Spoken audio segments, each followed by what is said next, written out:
കല്ലമ്പലത്തെ പ്രമുഖ അറബിക് കോളേജിലെ വിദ്യാർത്ഥികൾ 13-കാരനായ വിദ്യാർത്ഥിയെ പ്രകൃതി വിരുദ്ധ ലൈംഗിക പീഡനത്തിന് ഇരയാക്കിയതായി പരാതി. കോളേജ് വൈസ് പ്രിൻസിപ്പൽ അടക്കം 7 പേർക്കെതിരെ പോലീസ് കേസെടുത്തു. കല്ലമ്പലം അറബിക് കോളേജിനോടനുബന്ധിച്ചുള്ള ഹോസ്റ്റലിൽ താമസിച്ച് പഠിക്കുന്ന മദ്രസ വിദ്യാർത്ഥിയായ 13 വയസ്സുള്ള ആൺകുട്ടിയാണ് സീനിയർ കുട്ടികൾ നിരന്തരമായി പ്രകൃതി വിരുദ്ധ പീഡനത്തിന് ഇരയാക്കിയത്. തുടർന്ന് കുട്ടി കോളേജ് വൈസ് പ്രിൻസിപ്പളായ മുഹമ്മദ് റഫീഖിനോട് പരാതി പറയുകയായിരുന്നു. കുട്ടിയുടെ പരാതി കേട്ട മുഹമ്മദ് റഫീഖ് ക്ഷുഭിതനായി കുട്ടിയെ മർദ്ദിക്കുകയായിരുന്നുവെന്ന് കല്ലമ്പലം പോലീസ് പറഞ്ഞു. തുടർന്ന് കുട്ടി രക്ഷിതാക്കളെ വിവരമറിയിച്ചതിനെ തുടർന്ന് അവർ കല്ലമ്പലം പോലീസിൽ പരാതി നൽകി.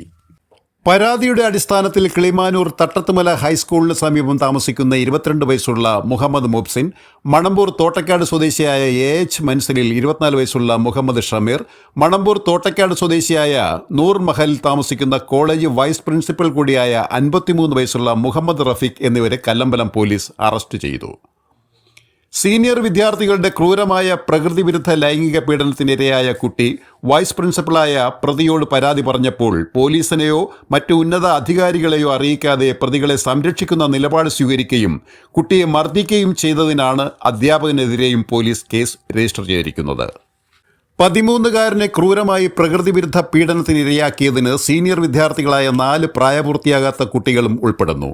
ഇവരുടെ രക്ഷിതാക്കൾക്ക് പോലീസ് നോട്ടീസ് നൽകി വിളിപ്പിച്ചിട്ടുണ്ട്. പ്രായപൂർത്തിയാകാത്ത കുട്ടികൾക്കെതിരെ ജുവനൈൽ ജസ്റ്റിസ് ആക്ട് പ്രകാരം കേസെടുത്ത് ജുവനൈൽ കോടതിയിൽ ഹാജരാക്കുമെന്ന് പോലീസ് അറിയിച്ചു. പോക്സോ നിയമപ്രകാരം കല്ലമ്പലം പോലീസ് അറസ്റ്റ് ചെയ്ത പ്രതികളെ വൈദ്യപരിശോധനയ്ക്ക് ശേഷം ആറ്റിങ്ങൽ കോടതിയിൽ ഹാജരാക്കി റിമാൻഡ് ചെയ്തു. Beacon news, Varkala.